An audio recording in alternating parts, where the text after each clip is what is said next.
Hello, trainers, and welcome back to Trainer TV. My name is Professor Chris, as you know, and this is something that you guys have been looking forward to for a couple weeks now. Ever since Breakthrough was coming out, I told you that I would be putting together a Mega Houndoom deck, and that's exactly what I'm bringing to you today. This is the one that you've seen on the League vlogs and me talking about probably to the point of annoyance, uh, but just because I'm so excited about it. I think it really does have a lot of potential, and I wanted to share this with you guys because I feel like a lot of you guys are able to take what I have and bring it up to the next level. And so this is something that I'm still tweaking with just a little bit, but I feel like I'm getting very, very close to finding the right balance in all of the cards here. So I'm going to kind of show you the main strategy and then work my way down each card and why I have that card. Um, so the star of the show is going to be this Mega Houndoom.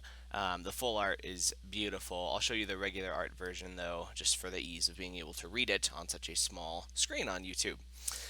The attack that we're looking at is called Inferno Fang. Now, Inferno Fang does 80 damage, but if you discard all the fire energy attached to this Pokemon, you can do 80 more damage. So that means that for 2 fire energy, you're hitting a whopping 160 damage. That's 10 to 20 less damage than you need to one hit KO most basic EXs in the game. And that's pretty much the goal of this, to get set up as quickly as you can in one turn maybe, and then just kind of destroy and pull up those EXs. Now his other partner in crime here is going to be this Pyroar from Phantom Forces. This Pyroar has the ability called Flare Command. That's once during your turn you may discard a fire energy attached to this Pokemon. If you do, switch one of your opponent's bench Pokemon with his or her active Pokemon. Now this is really, really good and has a lot of synergy in this deck. And the reason for that is because with this Houndoom, you only need 2 fire energy, and you don't always have to discard it. And so you can spend some time building up this Pyroar in order to have a bunch of free Lysanders, essentially, and and then just being able to pull up any Pokemon that you want and knocking it out. And if they want to get rid of this Pyroar, they have to sacrifice a turn of taking only 1 prize card. So for the Houndooms, I run 3-3, and for the Litleo Pyroar, I run 2-2. I never had any issues getting any of them out, and part of that is due to Hoopa, of course. I have Hoopa with the Scoundrel Ring ability. My ideal startup is I have 1 Houndoom out in the active, 1 Houndoom on the bench, and then Hoopa, a Mega Houndoom in my hand with a Shaman for draw power. So that's kind of the ideal, is Ultra Ball to get the Hoopa, and then I'm pretty much set up and ready to go. And then my other support Pokemon that I have here is the Zubat line. You guys should know this very well. Zubat, Golbat, Crobat. Golbat's ability, when it evolves, you can put 20 damage on any one of your opponent's Pokemon. And with Crobat, you can put, or excuse me, damage counters. You can put 3 damage counters on any one of your opponent's Pokemon. Now, you might be picking up kind of my synergy here. So he does 160 if you discard those fire energies, and if you need to KO an EX in 1 hit, that's why you have Golbat. Need to KO a Mega in 1 hit, that's why you have Crobat. So I only run a 3-2-1 line of these guys. Now that's also because I do have AZ as a way of pulling them back up, but I also have another way of getting that extra little bit of damage, and that is with the new card introduced in Breakthrough, Giovanni's Scheme. Giovanni's Scheme, I can either use it as draw support to draw until I have 5 cards in my hand, or during your Pokemon's attacks do 20 during this turn, your Pokemon's attacks do 20 more damage to your opponent's active Pokemon. And as you can see, it's wonderful because say this is sitting in my discard pile, opponent throws up a Seismitoad EX, I'm able to Burst Seeker, Giovanni's Scheme, discard my fire energy, and 1 hit KO that bad boy. So With that, let's talk just a little bit more about the core strategy to this. Um, Another new card, there aren't six in here, this is just how many I have in the game itself. I run four Burning Energies. Now, the Burning Energies are awesome. So, what it does is whenever a fire type Pokemon has to discard a fire energy as part of its attack, after you discard it, the Burning Energy reattaches. And I'm finding that as time goes on, um, less and less people are actually running enhanced hammers and crushing hammers and things like that. Um, so I've never run into an instance where I'm finding all this burning energy getting discarded. So I'm able just to continually attack and attack and attack for 160 every single turn, or 180 or 190. You get the gist of it. Um, let's go through some of these items here. The battle compressor is probably the most important item in this deck. Now, the battle compressor, you search your deck for up to three cards and put them in your discard pile. The half of this whole deck is utilizing your discard pile, probably more than you're utilizing your deck in your hand. Um, so with the battle compressor, the first time I'll usually discard a card like Blacksmith to attach two fire energy cards from your discard pile to one of your fire type Pokemon, which is great for either setting up Pyroar if you already have Houndoom set up, or setting up another Houndoom in one turn. So I'm a battle compressor, a blacksmith, and then two basic fire energies. And then I'm set up and ready to go. I can attack for 160 that turn or the next turn if I have a Versus Seeker in my hand. Um, so yeah, that's pretty awesome. And then I'm also able to use it to discard some of these one-off supporters, but I'll get into my one-off supporters in a minute here.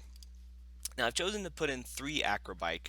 Now the reason I chose Acrobike is over Trainer's Mail is because Acrobike allows me to discard, and that's exactly what I want to be doing during this deck, essentially. So I can choose between either a fire energy or my switch. Of course, I'm going to be discarding that fire energy because I'm going to be able to get it back very, very easily with cards such as Mega Turbo. Now, Mega Turbo, of course, attaching that basic energy from your discard pile to one of your Mega Pokemon. Let's say you can only get one burning energy for whatever reason onto your Houndoom. You can set up your Pyroar, throw that fire energy down on Pyroar, and then use Mega Turbo to charge up Houndoom again, and then you're just attacking for insane amounts of damage, regardless. Um, let's see. I run a Sacred Ash just in case Bats gets knocked out, or for whatever reason I need Pokemon back in. One of Sacred Ash is kind of a staple in most of my decks. Um, I'm running one switch, and that's just in case they pull out that Hoopa. Thankfully, even though I'm running only one of it, the deck is so fast, I find it pretty easy to be able to get that back again. Three Ultra Ball, and Ultra Ball, of course, is usually defined Hoopa, and that gets me all my EXs. And then it's also just to pick up either that Litleo or Pyroar that I need, or whatever the case may be. Four Versus Seeker, for obvious reasons. I run four because I'm utilizing that discard pile so much, and I'll show you kind of what I'm utilizing it for. These are my one of supporters I'm about to show you. One AZ to pick up bats or get Hoopa out of a tight spot, something like that. Two Blacksmith, as you saw earlier, attaching two Fire Energy cards from your discard pile to one of your Fire type Pokemon. One Giovanni's Scheme, and again, most of these end up in the discard pile first. That's where they go first. One Hex Maniac, wonderful because if I see I'm playing a Vileplume deck or something like that, instead of discarding that, I will let it chill in my hand or in my deck, and then play it at an opportune time. Because obviously I can't get it back with that Versus Seeker, and then I'm kind of done for at that point. I still run one Lysander just in case my abilities are shut off for whatever reason, and I'm not able to get that Pyroar's ability out. One Professor Birch's observations. Now, the reason I only run one of these is because I'm primarily using three Professor Sycamore as my draw support, and the reason why I throw that in there is because it's in my discard pile. I seem to run into these countless scenarios where I have like three of my Versus Seekers in my hand and one Sycamore, And I'm like, what am I supposed to do in this kind of situation? So that's why I threw that birch in there. Um, is to counteract that just a little bit, so that just in case I'm stuck with a whole bunch of really, really good cards, I'm able to dig them out. But usually we're going to be using Professor Sycamore to get that guaranteed 7 cards. And you may have noticed I'm running a little bit less draw support than most decks run. Just 3 Acrobike, 1 Birch, 3 Sycamore, and that's because I'm also generating cards through Scorched Earth. Once during each player's turn, that player may discard a fire or fighting energy from his or her hand, and if that player does so, he or she draws 2 cards. So that allows me to work 2 goals at once. I'm able to draw cards and also get my fire energy in the discard pile. Other draw support, of course, includes 2 Shaman EX. I only run 2 because bench space is kind of tight in this deck, so I don't want to be tempted to throw down 3 Shaman and then I don't have any room to power up a Houndoom and have Pyroar or a Bats or something like that. So that's why I only run 2 of those guys. um, let's see, 3 Houndoom Spirit Link for obvious reasons. And then, yeah, my energy count is 5 normal fire energy and then 4 burning energy. Now that's all for this deck profile. I'm going to be back with another video showing you guys a few matches with this deck, so you kind of get a feel for how I run it, how it works, and hopefully you guys will also be able to take this, build it yourself if you want, and improve upon it to suit your play style and the way that you like your decks arranged. So thank you guys so much for watching this Mega Houndoom EX deck profile. Remember to go ace on that like button, and please let me know in the comments below, how would you run this deck? What parts of this deck do you like?